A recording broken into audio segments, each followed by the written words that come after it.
فرمایا جب 3 علامات ظاہر ہونے لگیں تو سمجھ لینا موت بالکل قریب ہے، پکا یقین کر لینا موت بالکل قریب ہے۔ اس وقت توبہ کر لینا، اللہ سے صلح کر لینا، ان لمحات کو غنیمت جاننا۔ آخر وہ کون سی 3 علامات ہیں، آخر وہ کون سی 3 نشانیاں ہیں جن کے ظاہر ہونے سے انسان کو موت کی فکر لاحق ہو جاتی؟ حضرت سیدنا علی المرتضیٰ شیر خدا کرم اللہ وجہ الکریم، آپ ایک دن کسی قبرستان سے گزرے تو قبرستان کے اندر ایک قبر کھودنے والے نے حضرت علی سے پوچھا، یا حضرت موت کے قریب آنے کی چند نشانیاں بتا دیں، موت کے جلد آنے کی چند علامات بتا دیں۔ حضرت علی رضی اللہ تعالی عنہ نے فرمایا ویسے تو انسان اس دن سے ہی مر جاتا ہے جس دن انسان کے اندر احساس مر جاتا ہے، انسان اس دن سے ہی مر گیا تھا جس دن انسان کے اندر سے احساس ختم ہو گیا تھا، جس دن انسان کے اندر لوگوں کے لیے ہمدردی ختم ہو گئی۔ فرمایا جس انسان کے اندر احساس مر جائے، لوگوں کے لیے ہمدردی ختم ہو جائے، مٹ جائے، وہ انسان زندہ ہونے کے باوجود بھی مردہ کہلوانے کا حقدار ہوتا ہے۔ فرمایا موت کے آنے کی پہلی نشانی، جب جسم موت کے بالکل قریب ہوتا ہے تو انسانی حاجات جیسے بھوک اور پیاس کی ضرورت محسوس ہونی بند ہو جاتی ہے۔ جب بھوک اور پیاس کی ضرورت محسوس ہونی بند ہو جاتی ہے تو لاخر جسم مزید توانائی حاصل کرنے کے لیے جسم کے اندر خوراک کا آنا بند کر دیتا ہے۔ روٹی کا جسم کے اندر جانا، غذا کا اندر جانا، حلق کے اندر 2 گھونٹ پانی کے جانا بند کر دیتا ہے۔ فرمایا یہ نشانی ہے روح کے جسم کو چھوڑنے کی، یہ نشانی ہے موت کے بالکل قریب ہونے کی۔ فرمایا موت سے کچھ دیر پہلے ساری زندگی خون کو پمپ کرنے والا جو دل ہے، اس دل کی دھڑکن بے ترتیب سی ہونے لگ جاتی ہے، بے ترتیب سی ہو جاتی ہے۔ یہ انسان خود بھی محسوس کرتا ہے کہ میرے دل کی جو دھڑکن ہے یہ بے ترتیب سے ہو گئی ہے۔ جب دل کی دھڑکن بے ترتیب سی ہو جاتی ہے پھر انسانی نبض کو ہاتھ سے محسوس کرنا مشکل بن جاتا ہے۔ حضرت علی فرماتے ہیں جب روح جسم کو چھوڑنے کے لیے بالکل تیار ہو جاتی ہے، جب انسان بالکل موت کے قریب چلا جاتا ہے، اس وقت انسان کے پیر، ہاتھ اور گھٹنوں کا رنگ بدلنے لگ جاتا ہے، انسان کی آنکھوں کا رنگ نیلے رنگ میں بدلنا شروع ہو جاتا ہے، سانس لینے میں دشواری پیدا ہونے لگتی، اور جب انسان کی روح نکلتی ہے، جب انسان کی روح نکلتی ہے تو اس کا منہ کھل جاتا ہے، اس کے دونوں ہونٹ ایک دوسرے سے جدا ہو جاتے ہیں۔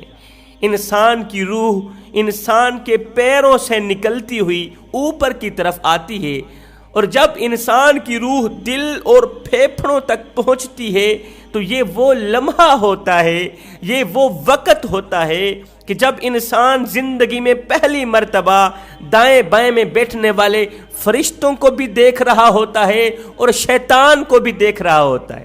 ایک طرف شیطان اس کے کان میں کلمہ نہ پڑھنے کے مشورے دیتا ہے، اور دوسری طرف دائیں بائیں میں بیٹھنے والے فرشتے اسے کلمہ پڑھنے کی تلقین کرتے ہیں۔ اگر انسان نیک ہوتا ہے، اگر انسان متقی پرہیزگار ہوتا ہے، اگر انسان 5 وقت کا نمازی ہوتا ہے تو وہ دائیں بائیں میں بیٹھنے والے فرشتوں کے مشورے کو قبول کرتا ہے، کلمہ پڑھتا ہے۔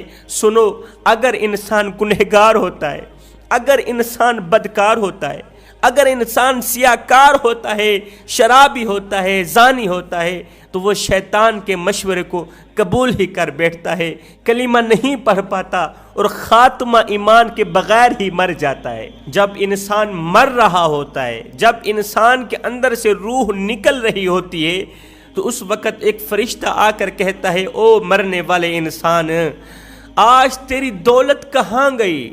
جس دولت پر تو اتراتا تھا، جس دولت پر تو فخر کرتا تھا، تکبر کرتا تھا، جس دولت کی وجہ سے تو خود کو دوسروں سے افضل ترین سمجھتا تھا اور خدا کی مخلوق کو خود سے کم تر سمجھتا تھا۔ وہ تیرے عزیز و اقارب کہاں گئے جو کہتے تھے ہم تیرے لیے جان وار دیں گے، ہم تیرے لیے جان کی بازی لگا دیں گے؟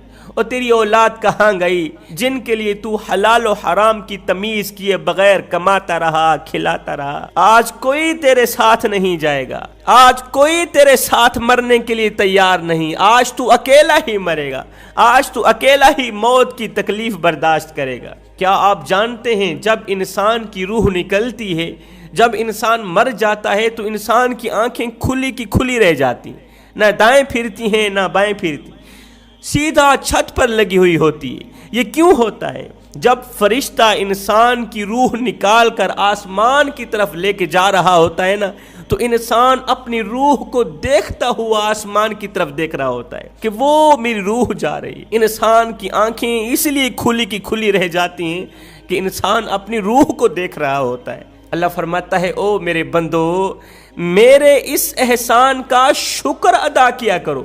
مالک کون سے احسان کا؟ فرمایا یہ جو میں نے تمہیں موت عطا کی ہے۔ مالک تو نے ہمیں زندگی دی ہے، یہ تو تیرا احسان بنتا ہے، اور یہ موت کا احسان کہاں سے آ گیا؟ فرمایا موت کے ساتھ ساتھ میں نے تمہیں قبر جیسا خوبصورت مکان بھی دیا ہے، یہ بھی میرا تم پر احسان ہے۔ یا اللہ قبر کا احسان کہاں سے آ گیا؟ فرمایا تم دیکھتے نہیں ہو جب کتا مر جاتا ہے تو کتے کو روڑی پر پھینک دیا جاتا، کتے کو چیر پھاڑ کر کھایا نہیں جاتا۔ جب پلید کتا مر جاتا ہے تو کتے کو روڑی پر پھینک دیا جاتا ہے۔ جب ذبح کیے بغیر بکری مر جاتی ہے تو بکری کو روڑی پر پھینک دیا جاتا ہے۔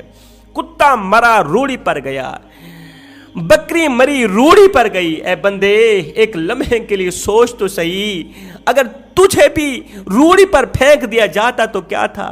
اگر تیری لاش کو بھی حرام بکری سمجھ کر روڑی پر پھینک دیا جاتا تو کیا تھا؟